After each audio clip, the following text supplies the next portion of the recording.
Do you work at job sites with heavy equipment? Most people do. Even if you are a salesperson and or a person that is walking in or on a site, there's heavy equipment everywhere. That could be forklifts, aerial lifts, it could be bulldozers, it could be tracos, any kind of equipment. Well, here is the deal. Basically, if you are working around those, high-vis clothing. You want people to see you. The rule states that you should be in high-vis clothing.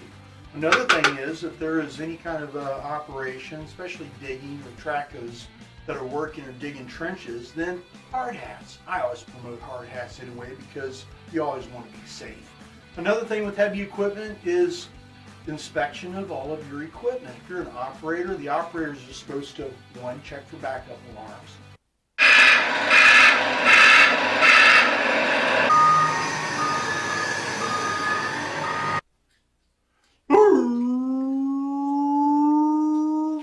They're also supposed to check for any kind of major leaks, especially hydraulics or fuel leaks.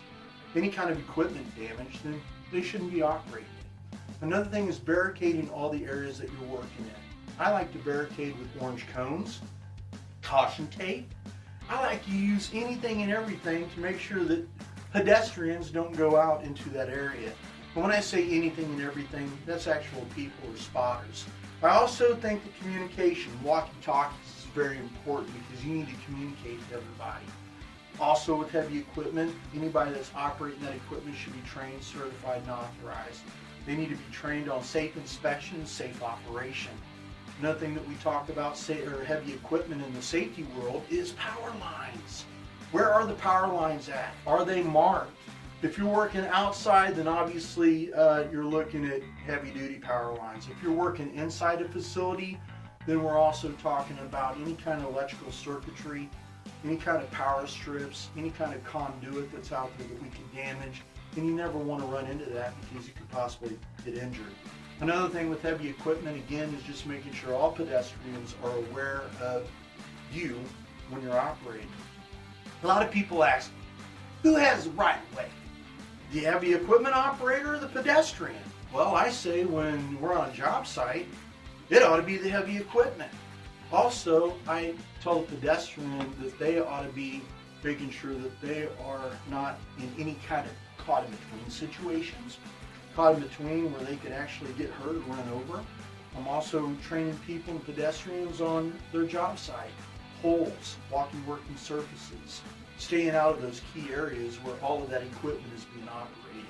Heavy equipment is very important, but there is a lot to it, ladies and gentlemen. And again, you ought to be trained, certified, and authorized. Heavy equipment is any type of power industrial equipment that is moving earth and or material on any job site, and that's outside or in. Hey, safety tip of the day, be safe and don't run over anybody. Oh, shit. Hey, email me at sbell@ehsjoplin.com. You can also get a hold of us at ehsjoplin.com. Check out our YouTube videos, and we're going to be doing 5-minute safety topics, and we're going to make them fun for everybody to listen to and or see. But again, if you do like them, please share them, like them. You know the deal. We're out there trying to promote ourselves and make sure that everybody understands what we're doing. Hey, Team EHS and Employers Health and Safety, as always we say, if you're not working, we're not working. Thanks and have a safe day. EHS consultant services are designed to reduce losses and control those that do occur, while at the same time minimize the customer's major OSHA, MSHA, EPA, and DOT compliance liabilities. EHS LLC in no way guarantees complete regulatory compliance.